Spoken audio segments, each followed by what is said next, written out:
Olá para todos, sejam bem-vindos e vamos novamente a mais um estudo. Se a Bíblia diz em Isaías 65, verso 17, que no céu não haverá lembranças das coisas passadas, na eternidade. Então, como explicar Apocalipse 6, verso 9, onde mostra as almas dos mártires da grande tribulação de forma consciente e pedindo vingança? E lá mostra eles de forma consciente e lembrando da terra e até mesmo da causa de sua morte. Quem são essas almas? É literal? Esse texto é literal ou é simbólico? Ou existe uma contradição bíblica? Porque Isaías diz que na eternidade não haverá lembrança e nem recordação. E já em Apocalipse mostra as almas no céu consciente e se lembrando do que passavam aqui na terra.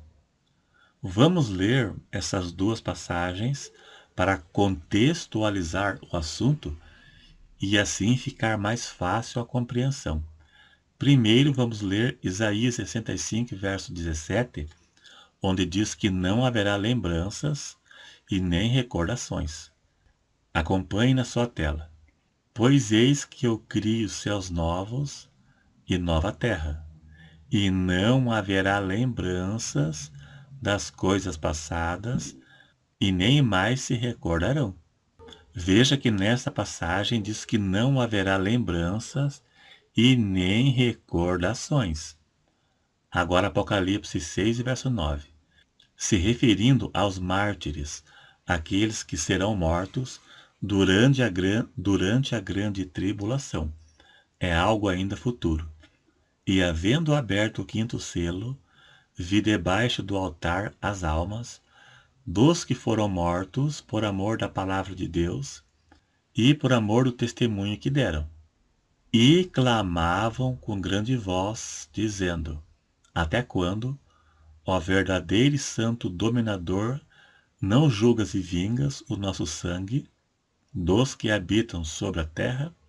Vejam que eles estavam de forma consciente no céu e lembravam da causa de sua morte e pediam para que Deus vingasse a sua morte. Algumas religiões que não acreditam em consciência após a morte são os mortalistas, aqueles que não acreditam em consciência após a morte. Eles não acreditam naquilo que chamamos de estado intermediário, que é o tempo entre a morte e a ressurreição. Os imortalistas, que somos nós, acreditamos que existe consciência após a morte. E os mortalistas dizem que entre a morte e a ressurreição, as pessoas ficam dormindo e não têm consciência. E eles tentam anular, dar outras interpretações a essa passagem de Apocalipse 6 e verso 9. Eles dizem porque as almas estavam no céu pedindo vingança. Não é estranho pedir vingança? Já vamos explicar. Na verdade, a Bíblia não tem todas as respostas em muitas questões. Como na eternidade, por exemplo, a Bíblia não nos dá todos os detalhes do que faremos no céu. Não diz, por exemplo, que vamos comer no céu, que as pessoas terão que se alimentar. Não diz. Este verso de Isaías se refere à eternidade. A eternidade é após o milênio, após o juízo final, e onde os perdidos também estarão no inferno, no lago de fogo, na eternidade.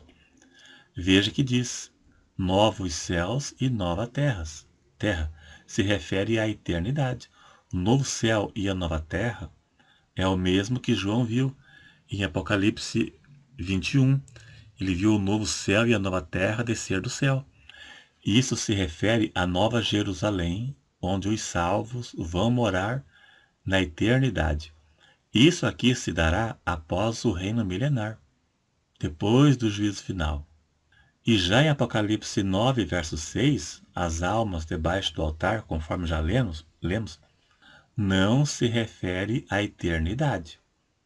Aquelas almas, dentro do contexto, se refere às almas daquelas pessoas que morreram durante a grande tribulação. Na verdade, a visão que João teve é do tempo futuro. Isso ainda vai acontecer. E elas pedindo vingança. Isso mostra que estavam conscientes. Agora, como explicar o fato delas no céu pedir vingança? Não é estranho?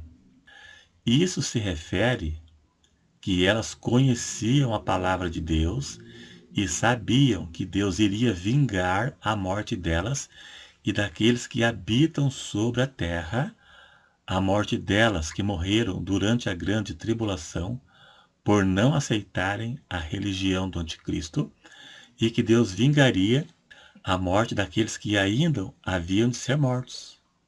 Isso já era algo relatado na Bíblia. Eles já sabiam que Deus vingaria. A prova disso é que eles foram ouvidos. Veja o que diz após eles terem pedido vingança. Apocalipse 6, verso 11. Depois que eles pediram vingança, lá diz: e a cada um foi dada uma comprida veste branca, e foi-lhe dito que repousassem ainda um pouco de tempo, até que também se completasse o número de seus conservos e seus irmãos que haviam de ser mortos como eles foram.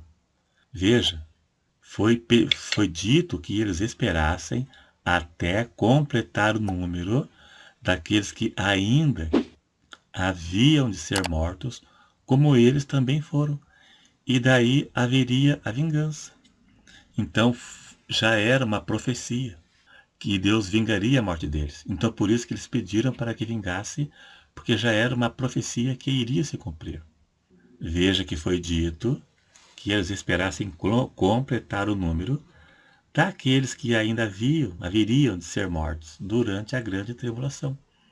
E aí sim a vingança aconteceria. Então vemos o seguinte: Apocalipse 9,6 é após a morte, não é a eternidade.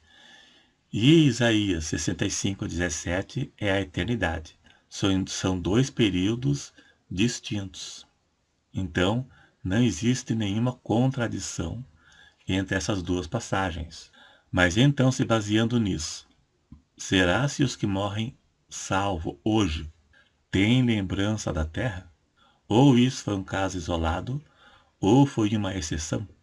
Na eternidade, temos a certeza que não haverá lembrança das coisas passadas para os salvos. Para os perdidos, podemos crer que haverá lembrança sim, não só na eternidade, como também agora. Cremos assim e temos prova na parábola do rico e Lázaro. O rico morreu e foi sepultado, e no Hades ergueu os olhos em tormento, consciente, no inferno, no Hades. Hades aqui não é sepultura, porque veja que diz que ele foi sepultado e no Hades ergueu os olhos em tormento. Veja que distinguiu, diferenciou sepultura e Hades. Hades também pode significar a sepultura comum da humanidade. Depende do contexto. Mas neste contexto da parábola do rico e Lázaro, Hades aqui é o inferno literal e sepultura é outra coisa. E Lázaro também estava de forma consciente, então prova a consciência após a morte. Ainda que seja uma parábola, ainda tenha acontecido ou não, a história pode ser fictícia, mas retrata uma realidade, consciência após a morte, tanto para quem morre salvo, como também para quem morre perdido. Cremos que hoje, tanto os salvos quanto os perdidos estão conscientes. Agora, se o salvo hoje lembra da terra, talvez se lembrasse não poderia haver tristeza. A Bíblia não tem resposta para todas as questões. Existem muitos pontos de interrogação.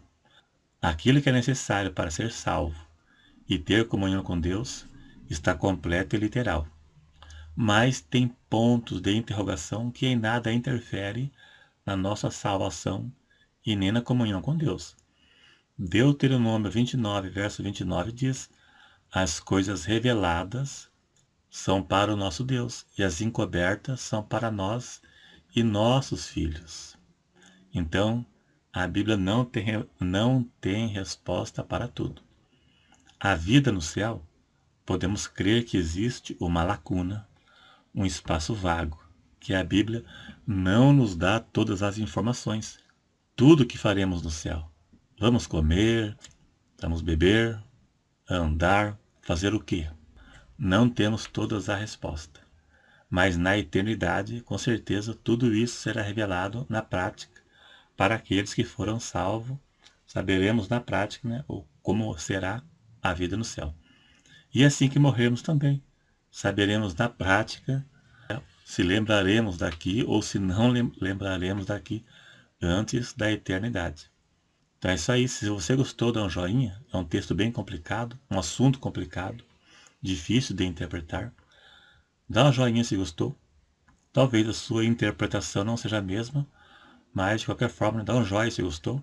Se não é inscrito, se inscreva para chegarmos a 100 mil inscritos. E até o próximo.